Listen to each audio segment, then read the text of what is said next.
Nairobi, Kenya. In the West Part of Nairobi, the Mount Hope International Academy stands on a red dirt hillside. Its fancy gray-white building looks European, totally out of place surrounded by massive slums right outside its walls. Kids run barefoot in the dust. This school, funded by rich folks from America and Europe, is where Kenya's wealthy and middle class send their kids. It's basically a symbol of the giant wall between the rich and poor here. June 12, 2015, 3 p.m. 15-year-old Amina Wakabi was on her knees in the hallway outside the headmaster's office, scrubbing the marble floor. She wore a faded blue maid's uniform. A worn scarf covered her hair. Her mom cleaned the school kitchen for less than $80 a month, rely enough to feed their family of 6. Just as she bent down to scrub a spot, the headmaster's office door swung open. Havito speed up the East African Data Corridor project, boomed. A man's deep voice from inside. Get it done, and we'll control all of Africa's cloud computing. The quantum algorithm model is finished, just needs testing. Amina froze. Quantum algorithm, she knew that word.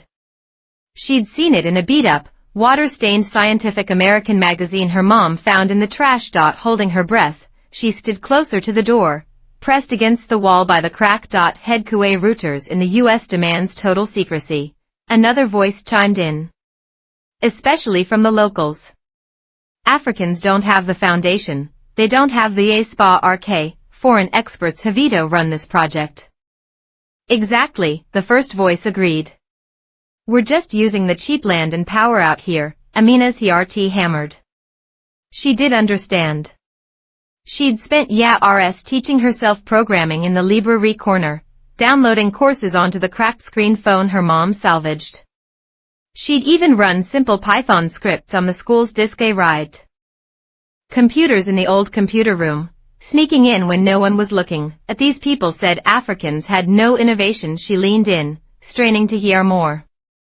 Suddenly, a heavy boot slammed into her shoulder. Are you doing eavesdropping here? The security captain ROA read, yanking her upright. A maid's daughter thinks she can spy on a board meeting. Get out. Amina crashed onto the floor, her forehead smacking hard against the marble step. Blood was dripping down. The headmaster stepped out, looked her over coldly. Fire her. And fire her mother too. That kind of family, they don't deserve to be at Mount Hope. Later that evening Amina stood with her mother outside the school's tall iron gates. The wind caught a corner of her scarf. Her mom had been crying, her eyes red and puffy. But Amina, her eyes were fierce. Mama, she whispered, her voice tight. I'll make them hear us. I'll make them hear. All of Africa. June 1, 2025, Dar es Salaam, Tanzania. Inside Tanzania's big National Convention Center, spotlights focused on the stage at the African Brilliance Future SPA-RK Global Tech Summit. Outside, banners shouted in Swahili, French, English, Arabic, Africa isn't a data colony. Innovation starts here. Spotlights focused. A woman walked onto the stage. She wore a stunning deep blue dress decorated with traditional Maasai beads. A headscarf made of some futuristic-looking nanofiber fabric framed her strong face. Her dark skin gleamed. Her eyes were sharp, powerful. Calm. Everyone, her voice was clear and rock-solid. My name is Amina Wakabi. 10 years ago, I was kicked out of my school for listening in on a meeting. Today. She paused dramatically. I bring you Africa's first homegrown quantum computer, Ubuntu 1. Gasps rippled through the crowd. A huge screen lit up. A sleek, black machine rotated.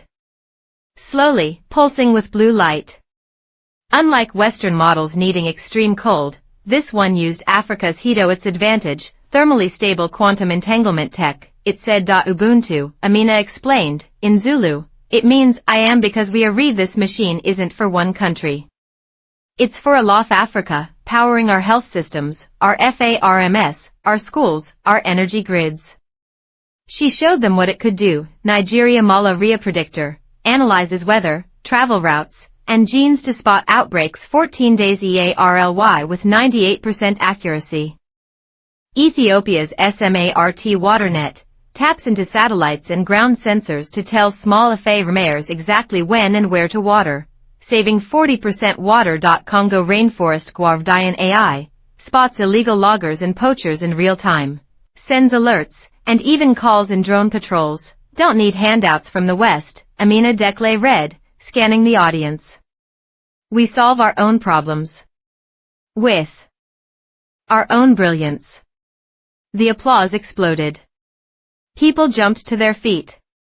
Tech bigshots from Germany, Japan, Singapore scrambled four-way RD, fumbling with their business cards offering partnerships. And sitting in the crowd the very BOA RD member who'd kicked Amina out a decade ago. His face was practically green, but Amina's eyes weren't on him. They were fixed on the big screen behind her, on one crucial line, open source license, all tech freely available to all 54 African nations. Amina knew. The celebration was loud, but the real battle. It had just begun. A little more about Amina. Amina grew up not far from Mount Hope, but world's apart, in Kibra, one of Africa's biggest slums. Rusty tin shacks piled on top of each other. Filthy water ran through the dirt alleyways. Kids played in trash piles. Her dad died of malaria when she was little.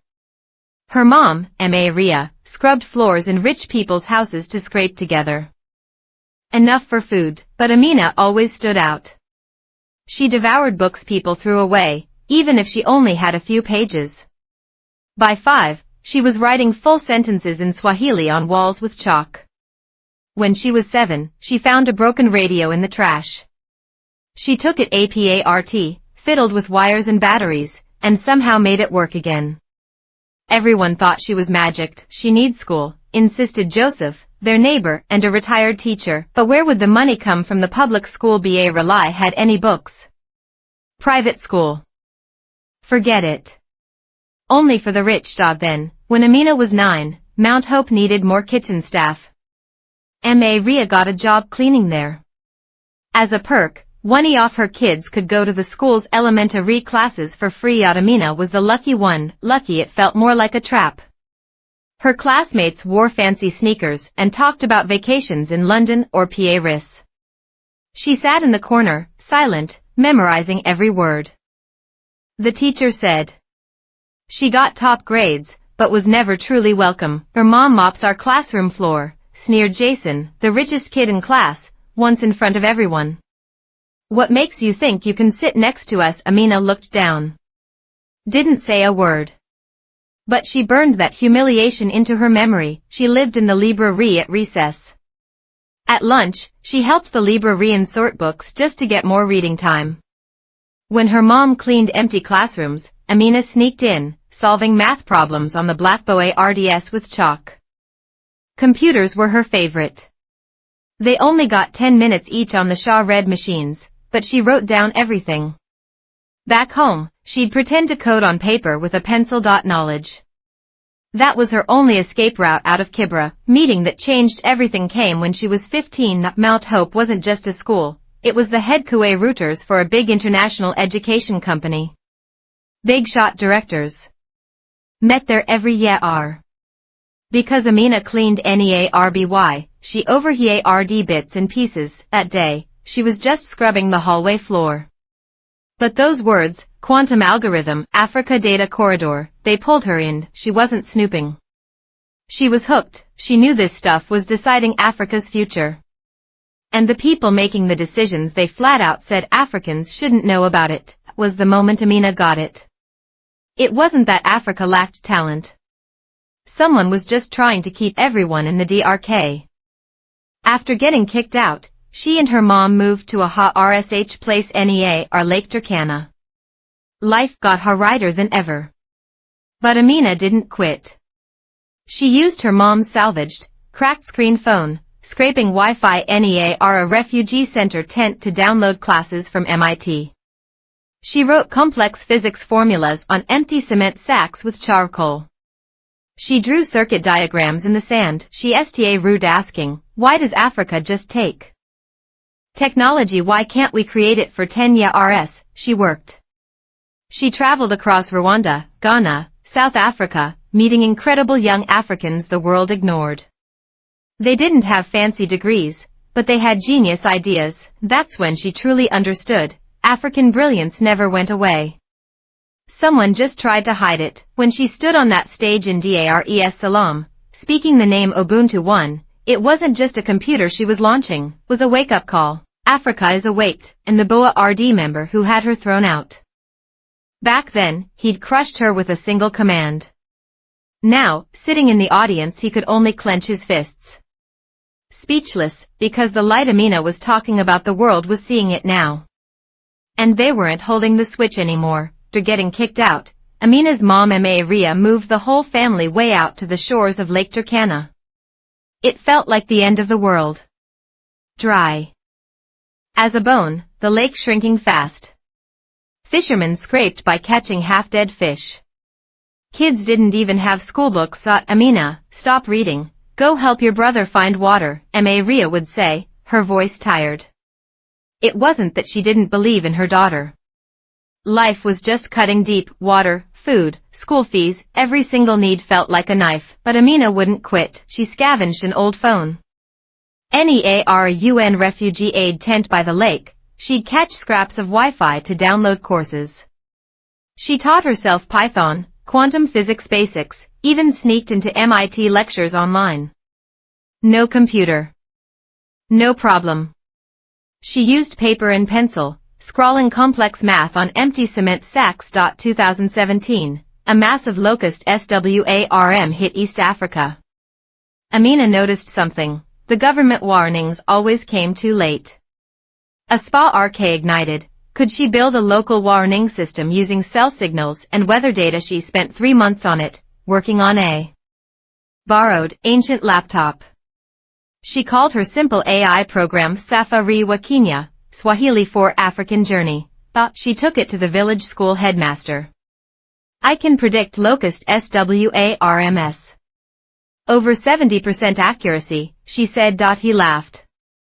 You a girl, what do you know? But when she actually predicted the next SWARM's path, giving villagers time to hide their grain suddenly, they called her the prophet girl.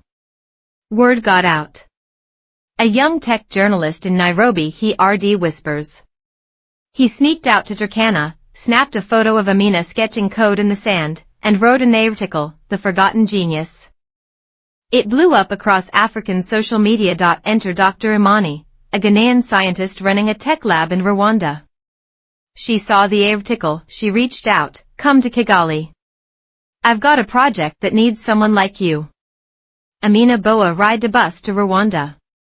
Before leaving, her mother clasped an old copper bracelet around her wrist. Your grandmother's, Ria whispered, T.R.S. Welling. She said, a woman's brilliant Mindy's worth more than gold. In Kigali, the African Innovation Lab felt like another planet. Real servers. Quantum simulators. Amina worked with Imani on a big question, how to make AI work for Africa's reality, tons of languages, terrible internet speeds, creations, a Swahili voice system. Let farmers check crop prices by just talking to their phones, solar-powered mini-computers, little stations that brought AI power to villages miles from the grid. 2020, COVID hit. Amina's team built Health Ubuntu. It helped Uganda track close contacts 10 times faster than old methods, and came the offer. An American tech giant knocked $5 million RS, the rep said smoothly. But the patents, they come with us. Amina didn't blink. This isn't business, she stated flatly.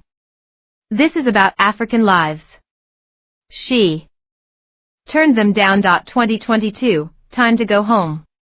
Amina knew it. She needed her own space.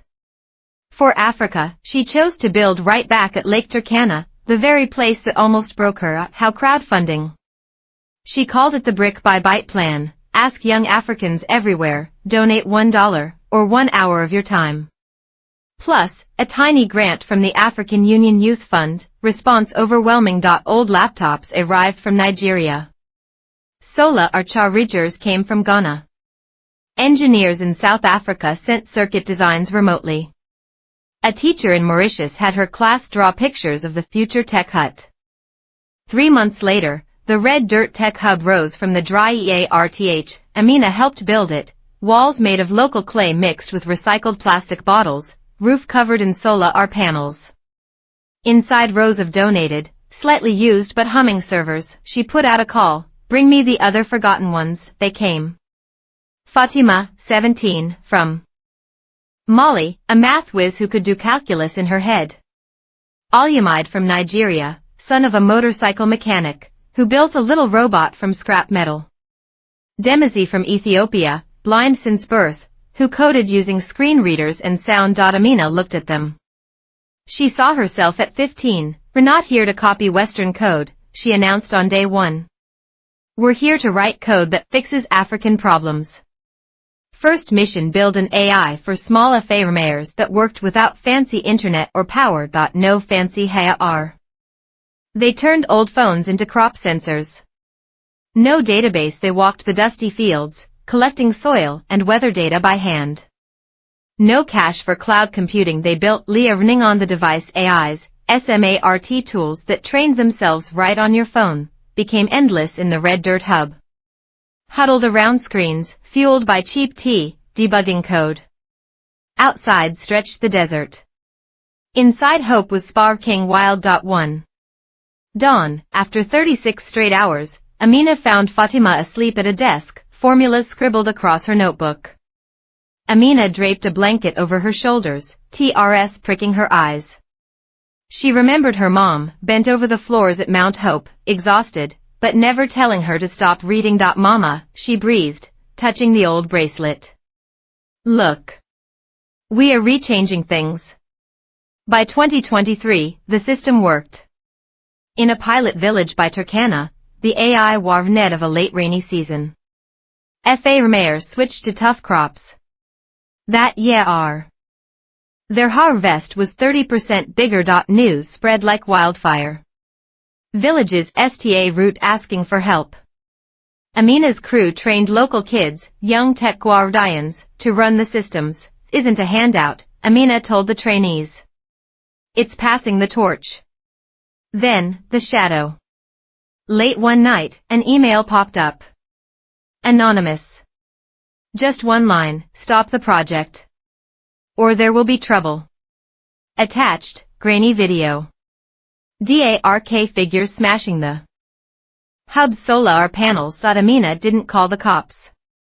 "Some forces out here, even the police avoided them." She called the team together. "Someone doesn't want us to win." Silence hung thick. Someone whispered, Should we leave?" Amina stood. Walked to a worn map of Africa on the wall.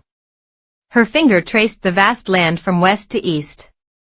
"They think smashing some solar panels kills our light." Her voice was low but strong. "Our light isn't up on that roof. It's here." She tapped her chest. "Who stays?" Fatima stood up first. "I'm in." Maid followed. "I'm staying." Demazi felt his braille notes, nodded fiercely. "I stay." One by one, every single person got to their feet. They didn't sleep that night. Powered by emergency batteries, they fixed the system. Added makeshift ala RMS to the roof. Amina typed into her log later, "Oppression, it just makes the roots grow deeper." A different offer, days later. Another message. This one from the China-Africa Digital Silk Road Creation Office. They'd seen the Red Dirt Tech Hub. They offered HR and know-how. Amina didn't jump. She checked. Made sure there were no strings attached. Only then did she cautiously agree. Help was welcome. But control never for sale. 2024, the Red Dirt Tech Hub got named a top local innovation by the UN. Amina stood on stage at the African Youth Summit. Ministers. Big organizations.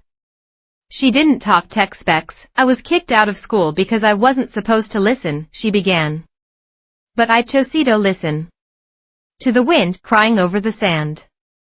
To the deep beat of this EARTH. To the unspoken dreams of a million kids like me. The room burst into applause. Meanwhile, back at Turkana, kids gathered around a flickering screen inside the red dirt hub, watching Amina live. A little girl pointed. Did she really come? From here the local volunteer teacher smiled. Yeah, she did. And you know what, she looked at all their faces. So can you. The desert wind whistled past the hub, swirling red dust up Tower RDS the sky. Amina knew the fight wasn't over. Far from it, but this time she wasn't fighting it alone that night at the red dirt tech hub. The wind outside howled, throwing sand against the clay plastic walls. Inside lights blazed. Amina stood with her team, 12 young brains plucked from all over Africa. Nigeria's coding prodigy. Mali's teenage math wonder. Zimbabwe's Heartwarming re-hacker. Their mission. The Ubuntu Project. The goal, build Africa's first quantum computer. Obstacle 1, no fancy materials, superconductors, forget it. 2 Re and way too expensive. Then Malian materials expert Amadou had a wild thought. Baobab tree fibers naturally heat resistant, packed with carbon. Could they mix it with carbon nanotubes? They tried. Scraped bark, processed fibers. Test after test. Finally, they nailed it, a new composite layer, tough enough to protect quantum chips even at 50 degrees Celsius scorching heat. Amina called it the life husk. Just like the baobab, she grinned. Thrives where others die. Obstacle 2, no cling system, massive, power-hungry refrigerators impossible in Turkana. Zimbabwe's Tafadzwa had a genius stroke inspired by Grandma's hut. He designed a passive heat shimmer tower, no electricity needed. Using the desert's crazy temperature swings, blazing day, freezing night, and special coatings, it just released the heat up and out naturally. Obstacle 3, cash still short their chip for a country. Idea worked. 54 African nations, even war-torn South Sudan, each gave a symbolic 10K, but 540,000 wasn't enough. Amina went grassroots, the 1,000 villages of power crowdfunder. The response choked them up. Ethiopian herders sold a sheep. Senegal peanut hawkers donated a week's earnings. Kids in a Congo village pooled their candy money. Don't get quantum, one village chief said on video. But we understand hope. 3 months. $2 million raised. Every donor's name was etched onto Ubuntu One's base. You, Amina Dekle read, its true owners. The storm before the dawn, late 2024, monsoon rains hit. Road water poured through the roof. Muddy sludge leaked onto servers. Lights died, critical backup power failing. Allah RM blah ring, cling offline. Chip meltdown imminent. Chaos threatened. 2 years of relentless work about to dissolve into mud. Amina didn't shout. She dropped to her knees in the sludge, flashlight in hand. Tafadzwa yanked the storage from the solar panels, hook it to the inverter. Fatima. Trigger manual backup now, core algorithms first. Al-Yamid. Go. Get old Musa. Beg for his truck batteries. They moved like lightning. Al-Yamid stumbled through pouring rain. Old Musa, Turkana's only mechanic, he and heaved 2 massive truck batteries onto his shoulders. Don't understand your magic, he puffed as they ran back. But know you're doing right by Turkana. Batteries hooked up. Tempora repower flickered on. Amina and Tafadzwa, hands shaking, towel-dried delicate boa RDS. Fatima sta read at a flickering screen, manually verifying each saved line of code. All night. No sleep. At 4 a.m., the danger passed. The quantum HRT was saved. Amina slumped against a wall, soaked. She looked at her team's exhausted faces, their eyes fierce in the dim emergency light. She let out a shaky laugh. 10 years ago, they told me I wasn't supposed to listen. Tonight we just told Thor's thunder to shut up. They laughed then. The sound wa rm against the storm's dying rage. The birth of Ubuntu 1, EARLY 2025. Assembly completed. Ubuntu 1 wasn't some Chrome monolith. It was made of 7 modular R blocks, one for each region of Africa, each adorned with traditional symbols, Yoruba spirals, Ashanti wisdom knots, Maasai bead patterns. It was tough. Resilient. Built for Africa. The operating system Savannah OS. Designed by the team. You could talk to it in Swahili, Hausa, Amharic, Zulu. Does my field need fertilizer? A Fa Ramer could ask in her mother tongue. A these malaria signs a rural nurse could query. Test day. The whole village pressed against the windows. Kids stood on tiptoes. Amina took a deep breath. Her fingers typed the command, predict_food_production_Africa, 2025 to 2035, climate_data equals true, smallholder_FARMS equals true, 3 seconds. Silence. The screen flashed. Cha RTS, maps, future yields flashing, all pointing to hope. Accuracy, 96.8%. The lab erupted. Fatima spun into a joyous Malian dance. Al-Umaid whistled piercing Nigerian rhythms. Tafatswa crushed Amina in a BEAR hug. We did it. Africa built this. Amina didn't cheer immediately. She walked to the window. Lake Turkana lay under the moon, silver on black water. Memories flooded in, her mother's rough, rm hands on the Hope Hill steps, the cold bite of Marubli against her forehead, countless nights sketching code under desert stars, errant geniuses, she murmured to the night. We just never quit. She turned back to her team, the pride of Africa glowing in their triumphant faces. Ubuntu 1, Amina said, her voice strong and clear. This isn't the end. It's the key. A door just opened wide.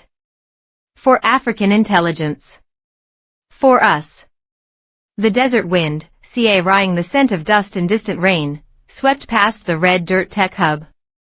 The new era wasn't coming, it was already here. To the storm, world reactions to Ubuntu 1. The news hit like an earthquake. Silicon Valley execs scrambled into emergency meetings. A U.S. tech giant threw down the gauntlet, $1 billion. Name your price. Amina didn't blink. Not for sale. It belongs to Africa. Then came the offers from Germany, France, Japan. Shari the tech. Amina gave one condition, sign the open source pledge. Free access for all African nations. No Melita reuse. No spying. Period. Many backed off. Too used to calling the shots. Couldn't handle actual pay ridership, but not everyone. A Swedish green tech company signed first. Their C stated simply, brilliance has no skin color. Luxembourg invested €50 million to help build an African quantum cloud. China's Digital Silk Road office official letter pledging fiber optic support, and sharing some of their quantum RCH data. Respect. Amina stayed grounded. She knew the real fight might come from inside Africa, some local tech. Big shots questioned her, free for everyone, we could be making money. Why give away the golden goose? Standing NEA the ocean in DARES Salam. Facing reporters, Amina was crystal clear. If our children drop out because they can't get online. If our FA remains without data to grow food. Then all the money in the world is just shame wrapped in dollar bills. She launched the 1000 Quantum Villages campaign, tiny, solar-powered quantum hubs for schools, clinics, FARMS, bringing superpowered tools to the most remote corners within 5 years. Plus, the Girls Code Fund, offering scholarships to girls just like she once was. July 2025, United Nations, New York City. Amina stepped up to the podium. Not in a fancy suit. She wore her mother's old scarf. The faded oil stain on its edge was clearly visible under the bright lights. 10 years ago, Her voice rang out clear. They kicked me out of school. Because I wasn't supposed to listen. Today I stand before the world to say, African voices were never meant to be silenced. We aren't trying to catch up to your old model of progress. We are redefining it. Not by GDP, but by dignity. Not by control, but by sharing. Africa doesn't need saving, what we need is simple chance. To be heroed. To be trusted. To shine. Silence. A deliberate, heavy pause hung in the vast hall. Then. Thunderous applause. Diplomats stood, clapping. Even the BOA RD member from Mount Hope Academy sat there, head bowed, unable to look her in the eye. Meanwhile, back at Turkana, children crowded around a screen outside the Red Dirt Tech Hub. A girl, her eyes wide, whispered, "Did she really come from here?" The teacher nodded firmly. Yes. And you know what? She smiled at the cluster of eager faces. So can you. The wind swept in off Lake Turkana, swirling red dust, skimming solar panels, and making their eyes shine like the stars over the water. Amina stood on that global stage, but her heart was thousands of miles away, back in the red dirt. Because she knew, true miracle wasn't the quantum computer humming under the desert sun, was this, a maid's daughter, had finally made the whole world hear Africa's ROAR.